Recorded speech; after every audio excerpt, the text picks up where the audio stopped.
Today is Friday, December 25th. Welcome to this edition of Nevada County Now. Today's episode, we're talking Nevada County Relief Fund, COVID-safe businesses, and more.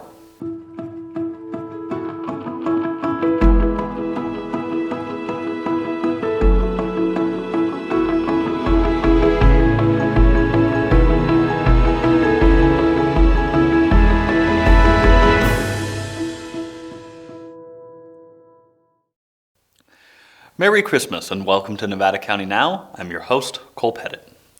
We filmed this show a few days earlier than usual to allow us to spend a quiet Christmas at home with a small group of loved ones. The information presented is accurate at the time of filming. We've seen an increase of 188 COVID-19 cases this week, bringing our total to 2,361 confirmed cases. 497 cases are currently active with 17 hospitalizations. Our regional ICU availability has increased and currently sits at 15.7%, which is good news. Remember, this is the metric that the state used to issue the current stay-at-home order. 15% was the trigger point for the order, and we are currently above that. The stay-at-home order initially went into effect on December 11th, and when issued was set to last a minimum of 3 weeks, meaning this order could end as early as January 1st if these metrics continue in the right direction. We have seen another 4 deaths, bringing our total to 42. Taylor Wolff, Public Information Officer for the County of Nevada, is joining us once again for an update. Let's see what she's got for us. Okay, so I'm joined once again by Taylor Wolff, Public Information Officer for the County of Nevada. Thank you for joining us once again, Taylor. Thank you, Cole. Happy to be here. Right, so you've got another brief update on kind of what's going on a little bit at the state level with some of the COVID stuff and what's going on here too. What do you got for us? Yeah, we continue to see widespread community transmission as we have for the last several weeks, going on into months now of COVID-19. For example, just taking this past weekend, we typically update our dashboard on weekday evenings, so that Saturday, Sunday, Monday range. We had a total of 124 new cases, and that would come out to about an average of over 40 cases per day of COVID-19 in our community. And I say this because we're currently in a stay-home order. We do have widespread community transmission, largely attributed and driven by social gatherings, and then it enters into our workplaces, things like that. But we're also looking at, when might we be able to exit a stay-at-home order? And when we do so, we'd exit as a county instead of a region into that tier system. And under that tier system, we remember that anything over 7+ cases a day on average will get us into that most restrictive purple tier. So we are well beyond that in average cases and still have a high community transmission.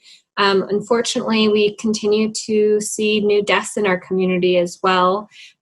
These are people who are 60 and older, and many of which are associated or living with skilled nursing facilities, but not all.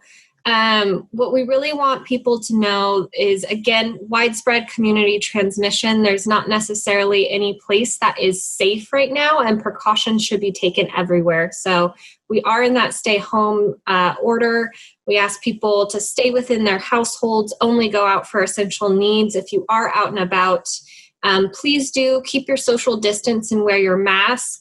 Retail is open. It's the holiday season, so I know people are out finishing up some of that shopping or may have some time off to go to our downtown areas, which is great. And there's some great safety measures in place. But continue to do that masking and social distancing while supporting our local businesses. Yeah, absolutely. That's very important. They certainly need our help right now if we can give it to them. But yeah, we got to do it as safe as we can. Absolutely.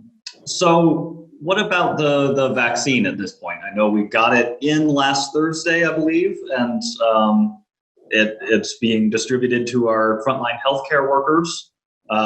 Any new updates on that, or any idea of when we'll start getting some more?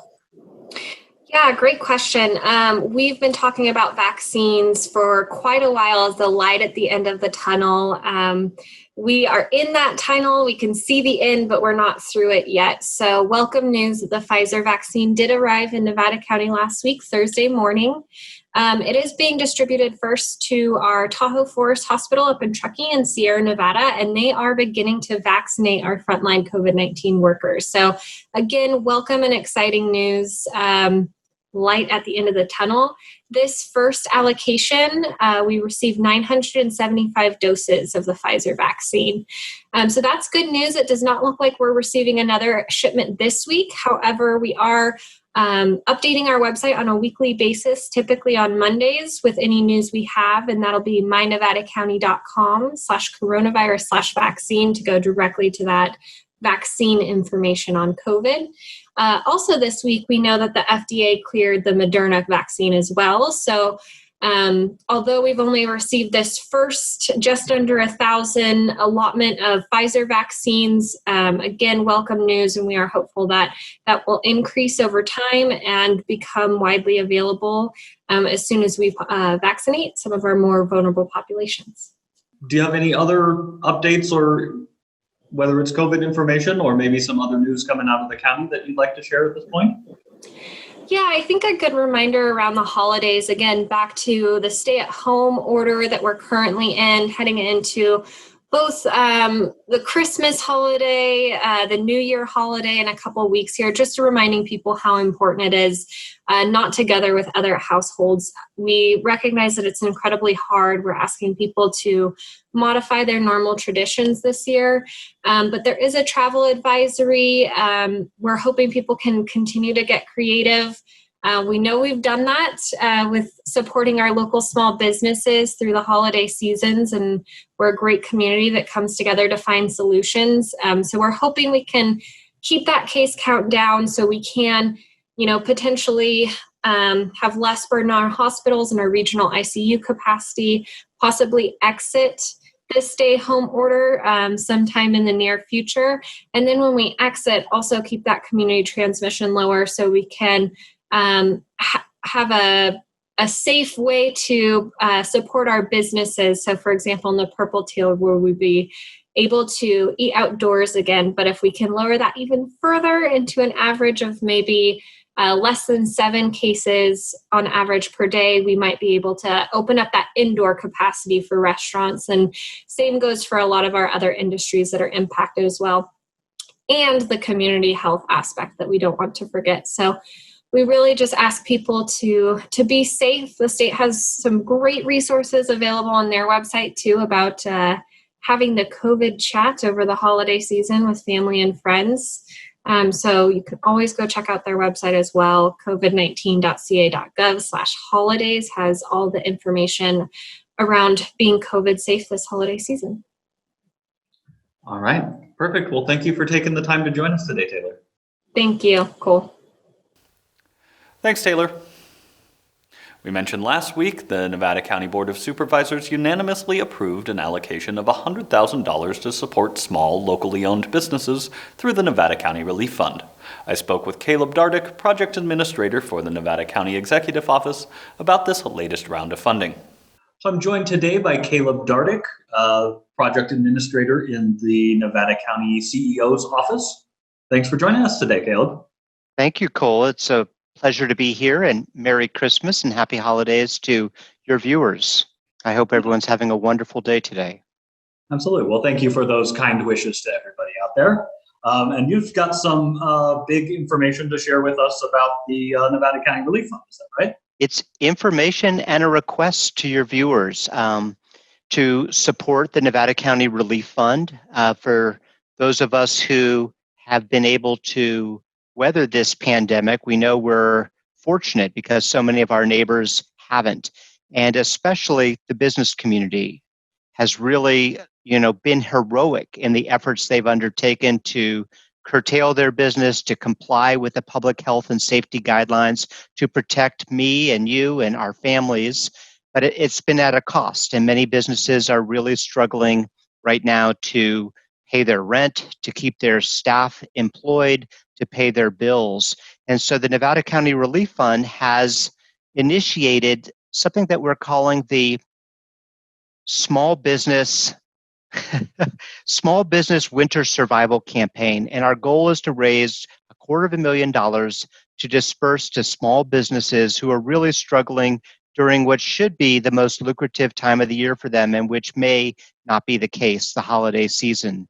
And so what we are asking is for everyone to contribute whatever they can, $5, $10, $20 to the Nevada County Relief Fund. And the good news is that we're more than halfway to our goal already, because the Nevada County Board of Supervisors on December 15th allocated a $100,000 challenge grant to the community. So they put up the first 100 grand, and we're really hoping the rest of the community that can't afford to can assist us in meeting that goal.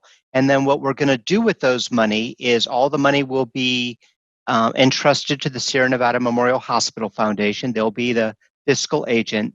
And then working with the Sierra Business Council, we will then welcome applications from small businesses who are eligible to apply for micro grants up to $5,000. And that $5,000 could really be really could be the bridge that they need to stay in business, to make it through the holiday season, to pay their rent, and be open for us and keeping our downtowns vibrant and exciting. So that's kind of the pitch that I have today for Christmas Day viewers is to join this countywide effort to take care of our businesses that have for so long taken care of so many of us.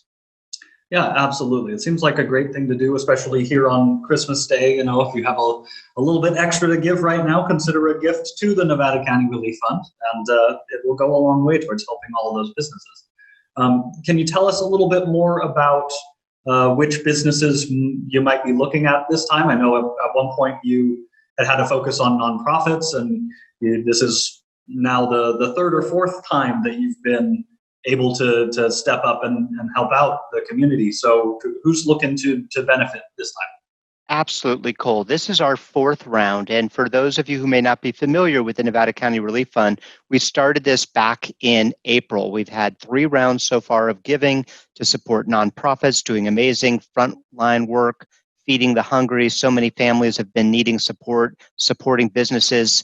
But this fourth round will be dedicated solely to small businesses. And these are the ones who have been most impacted by the state's decision to move Nevada County into what they called the purple tier, meaning that restaurants had to go to takeout only, that retail stores could be open, but maybe only 20-25%. So many restaurants, bars, nail salons, gyms. It's a long list, sadly, of businesses that have really taken really big steps, sacrifice that they are making for all of our health and welfare. And this is one way we can give back. And so the website, if people could donate online, is nevcorelief.org. So Nev as in Nevada, Nevada County, NEVCO relief.org. Well, thank you once again for taking the time to talk with us today. All right. Thank you. Thanks, Caleb. On December 9th, the Nevada City Council passed a resolution creating the Nevada City Safe Business Self-Certification Safety Program, meant to encourage businesses to identify themselves as following and enforcing the safety guidelines that the state requires of every business. Participating businesses receive a poster identifying them as a safe business and are added to a list on Nevada City's website, nevadacityca.gov. At the moment, there are 29 businesses listed, and the list is updated daily, so be sure to head over and check it out. On December 10th, California launched a program using smartphones to alert residents of potential exposures to COVID-19. This program, called CA Notify, will alert users if they have been in close contact with someone who is tested positive for COVID-19. With that information, they can make responsible decisions around quarantine and testing, which is essential for stopping the surge. To receive these notifications, iPhone users can enable exposure notifications directly from settings. Android users can download CA Notify through the Google Play Store and follow the prompts to activate it. CA Notify uses Bluetooth technology to exchange random codes with the phones of others who have also opted in. You will receive an anonymous alert only if you were in close contact with another CA Notify user who tests positive for COVID-19. And you can choose to send an anonymous alert to other CA Notify users if you test positive for COVID-19. If you need help activating this on your phone or have questions, you can call 1-888-421-9457 or visit canotify.ca.gov for more information. If you're looking for something to do while at home in the coming days, Briar Patch is rescreening Wasted, the Story of Food Waste, Tuesday, December 29th. Wasted, the Story of Food Waste aims to change the way people buy, cook, recycle, and eat food. Through the eyes of chef heroes like Bourdain, Dan Barber, Mario Batali, Massimo Bottura, and Danny Bowen, audiences will see how the world's most influential chefs make the most of every kind of food, transforming what most people consider scraps into incredible dishes that create a more secure food system. Tickets are $10, and a portion of the proceeds will go to Sierra Harvest Gleaning Program. Visit briarpatch.coop to find out more. All of us here at Nevada County Media would like to wish all of our viewers and our community at large a Merry Christmas and Happy Holiday Season. We hope you're able to spend some time with your loved ones during this difficult time, or at least find some creative solutions to celebrate responsibly. Thank you for watching, and remember, stay safe, take care of each other. We'll see you next week.